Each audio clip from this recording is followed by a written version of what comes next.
দর্শক, এই মুহূর্তে রাজধানীর যাত্রাবাড়িতে নির্বাচনী জনসভায় বক্তব্য রাখছেন জামায়াতের আমির ডক্টর শফিকুর রহমান। আমরা সরাসরি চলে যাচ্ছি সেখানে। সেই ন্যায় বিচার হবে অতীতে, কারণ পাল্লা যদি বিজয়ী হয় সমাজে ন্যায় বিচার প্রতিষ্ঠিত হবে। তখন তাদের কোনো ধরনের ভেলকিবাজি, ধান্দাবাজি এগুলা চলবে না।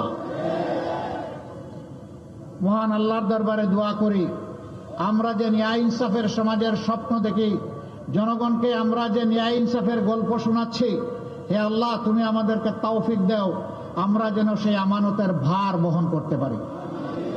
Mr. Noodles, amazing taste. একই অপরাধে একজন সাধারণ মানুষের যদি শাস্তি হয়, বিচারের আওতায় আনা হয়, ইনশাআল্লাহ তাআলা আজিম সেই সমান অপরাধ করে থাকলে প্রেসিডেন্টকেও শাস্তির আওতায় আনা হবে।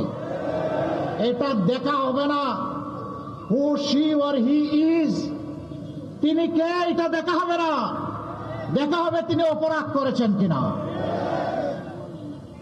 অপরাধ করার পরে অনেকেই পার পেয়ে যায়, কারণ তার মামা খালু আছে, তার পকেটটা বড় ভারী, তার মাসুলটা বড় শক্ত। তাদের প্রতি আমাদের পক্ষ থেকে সুসংবাদ, ওই সবগুলো সেদিন অবশ হয়ে যাবে। মামা খালুরা কিছুই করতে পারবে না।